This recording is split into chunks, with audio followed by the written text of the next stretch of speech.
Hi, welcome to Rooted in Yeshua. This is Pastor Cheryl Lee with Robert Lee, Pastor Robert Lee. I said that backwards, but that's okay.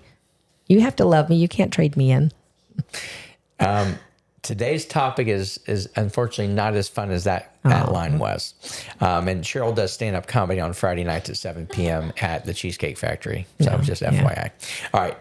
All in good fun. So there's a recent article from the Wall Street Journal on May 1st, written by Karl Rove, called "A Daughter Who Dies Too Young." I thought I'd read a few excerpts from this because unfortunately this has a lot to do with conversations that people have. And that's tough to lose a child. And so it was not his daughter, but it was a family, a friend. He treated her like a daughter. So bottom line is she was an all-star high school lacrosse player. She went to SMU.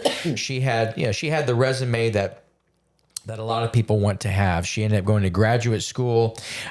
She was in real estate. She got married. She had children, etc. She had twins. Well-rounded. And then, unfortunately, she was diagnosed with aggressive breast cancer. And from that, she had the chemotherapy, multiple surgeries, repeat often, and treatments. She suffered a lot, yet she found the strength to raise her beautiful children, who did feel loved every day by their mom. And she had a strong marriage. And as the time was coming to an end, when the doctor's like, "There's nothing more we can do," she remained strong. She contracted deep pneumonia, which weakened her system. But the crux of the matter is, when she was gone. Before she was gone, she told her children that she'd be their angel in heaven that would look down on her, look down on them all over and be there for them. But when you lose someone, pain and fear creeps in. And then the question is, the ancient question that everyone has is, why does a loving and all-powerful God allow bad things to happen to good people, especially ones that are young? And he turned to a book by C.S. Lewis called The Problem with Pain. And I have that book in my bookshelf. C.S. Lewis was a great writer during the 30s, 40s, and 50s in London. And he there's a book called A Grief Observed. There was Lewis's journal about the death of his wife, Joy. And I'm going to ask Pastor Cheryl a few thoughts about this in a second. There was anger, fear, rejection, resentment. But knowing that his wife was in God's hands, he replied that that she'd been in God's hands all the time. And when he contemplated the restoration of his faith once her loss was behind him, he feared it would turn out to be another house of cards. So he came to realize that God has given his wife, gave his wife life, and was due praise for that great gift. He admitted that the answer to his question about how God can allow people to suffer is that God might be compassionate in answering, "Child, you don't understand." And he said, "He's right, I don't." So we've all had a passing of a family member. As Christians, we say, I call that a graduation, because your spirit graduates from the physical body to be with the Lord in heaven. So to me, that's a rewarding day, not a negative day. Sure, we lose a friend and a family member, but when our spirits leave the body, they're reunited with the Spirit of God, the Ruach breath of God. So to me, that's a beautiful moment. So have you experienced this, and how did you perceive? Why did God allow bad things to happen, bad things to good people? Well, we're all going to have a birth date and a death date at some point in life. And we're going to have trials and tribulations while we're here on earth, regardless if we're a Christian that believes in Christ or not. That doesn't promise us that we won't experience, because it says that it rains on the just and the unjust. Yes. So to answer your question, I've never, praised God, experienced bearing a child.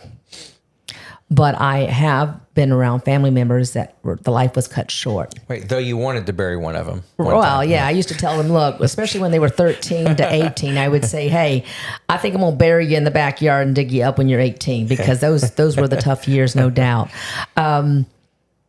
But having said that, we as human beings were designed to live in fellowship with God forever in the Garden of Eden. Death was not part of the factor. And so I don't think we can ever accept death, right, because it's supposed to be the final stage is where you finally accept death. I think we have to learn to cope with that. We will go where they are at if they believe in Jesus, because obviously Jesus is the only way to heaven.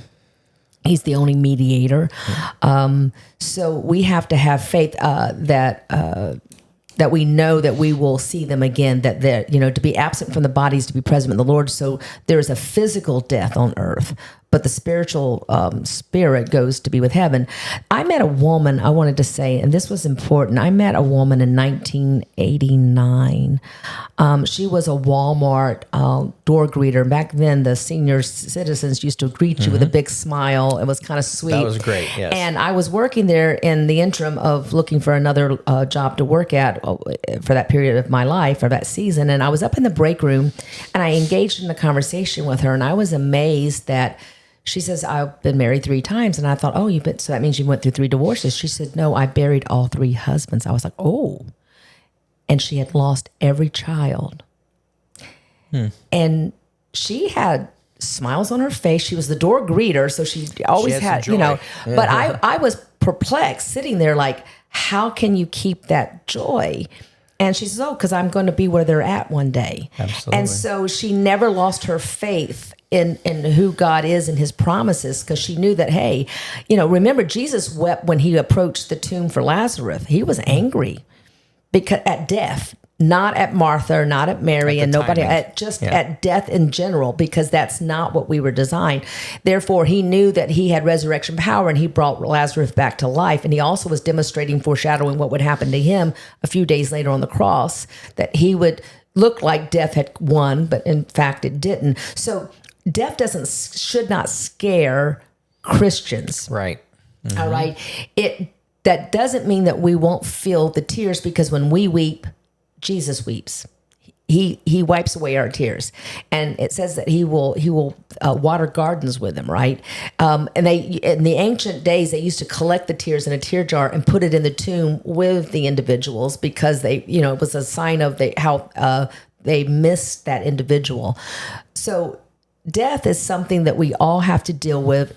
Obviously, a painful death like cancer, right, or a car crash. As a matter of fact, Serena called me yesterday, my 3rd child, and she called me yesterday crying because Sebastian was killed in a car wreck. I forgot to tell you that. And that was one of her first little boyfriends in middle school, sweet young man. Obviously Serena went on to marry someone else, and he went on to be with someone else. And, but they always stayed as friends in the relationship, because the mother, Emel, I would ask you to keep her in your prayers, called Serena out of courtesy because she didn't want Serena to see it on Facebook. And they were about to post it, of course. And so Serena called me crying. And the reality is, you have to cry. You have to own what you feel, the emotions, because that's all part of it, of dealing with it, because we do have to deal with those factors. They're not fun, but God allows it to happen in our life. It doesn't mean that he's less God or less loving to us, You say the word purge a lot. You got to purge it. Purge it out, right? Mm-hmm. Well, whenever you feel sad, go ahead and own it. Mm-hmm. Go on and get into your prayer closet, scream it out, cry it out until you feel a lift. That's the thing we have to do. But that little old lady, and she was older. When she told me that, I was like, really, like, you buried all 3 husbands and you've buried all your children. Again, I didn't go into how they died. I was just more amazing that she was the door greeter and still greeted everybody with a smile. So the book is called The Problem of Pain. Mm-hmm. Pain can be used for a good way if we take it to the Lord. If we let our flesh absorb the pain, then it can lead to bitterness, targeted unforgiveness. They stay in the lake of pain, regret. intentionality towards why did this person self-destruct or do whatever they did, it can lead to a lot of things that aren't healthy. So Satan will use pain to drag us down into the mud. While God says, as much as this is harsh, I wouldn't say harsh, as much as this is a hard reset for some. James 1:2, you've heard me say it before. The first four words says, count it all joy when you face trials of many types, knowing the testing of your faith develops character. So, and it isn't a lot of joy. I'm sorry, Robert. I was going to say it isn't a lot of joy when you're hurting. No doubt. You just have to plug back into God, and that's what she did to sustain her through these times. I'm sure she missed every husband she married. I'm certain she missed every child she buried, but she kept the right perspective, which was on the eternal lens, the eternal perspective of heaven. We have to overcome. We have to find a way to not let it drive us. Well, Jesus overcame Yeah, it. can't let pain drive us. Right. It should drive us to him, not into bouts of depression. Or Absolutely. I have people I know who are still mourning a spouse 5 years later. Now, I'm going to say nicely, that's probably not healthy. Spirit of grief. But again, spirit of grief is Lingers. a cloud that will keep you from God's best for you. It's not where you want to stay. Look, there's many in the Bible who grieved over the loss of something, but you have to move on. I remember when we were in Israel, our it was Javi, right? Javi was our guide. Yes. He's a military man, retired, and he says we've got something in Israel. We feel the pain when we bury our loved ones, but after we bury them, we say, "Let's eat." You have a celebration. Celebrate the life. That's why we have celebrations at services, not funerals. I don't use that word. But in all honesty, it's okay that you miss them and that you hurt. You do have to go through those emotions, but the key is go through them, not stay there. And then later on, as you're coping with it, there'll be times where a song will come on or a certain thing will happen, and it'll take you back to that person or that person in that place that had that fond memory and that realized that they're no longer here. I had a girlfriend, her name is Sonia Gabriel. She passed away from breast cancer as well, and she was a beautiful young lady all her life and was well loved and respected in the community and church. And her mom still every birthday celebrates the birthday of her daughter and honors her daughter. So it's not that she has a spirit of grief. It's just a spirit of I will forever miss her. It's right. remembrance. And that's okay There's to have nothing wrong with that. So, well, I hope this has been helpful. Like I say, Yes. when you go through this trial, when you go through this situation, certainly, like I did with my father, he's in heaven. He graduated in 2007. I cried for 5 or 10 minutes.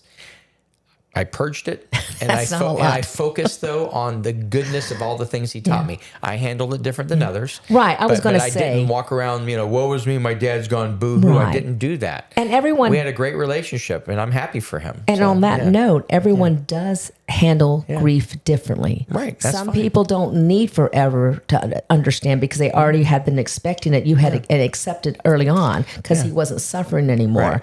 But someone who didn't expect it, and all of a sudden they said goodbye that morning, and then all of a sudden an hour later they get a call, they're not shock, here. right, the The shock. shock. It may take a little longer, and she clearly had a long goodbye because she fought that for a while, and I'm certain that she was able to say goodbye to everyone. Yes.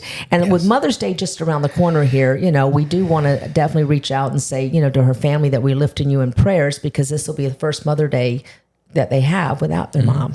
So if you need help or want to pray or talk with us, you can email us at yeshua.houseoffire@gmail.com.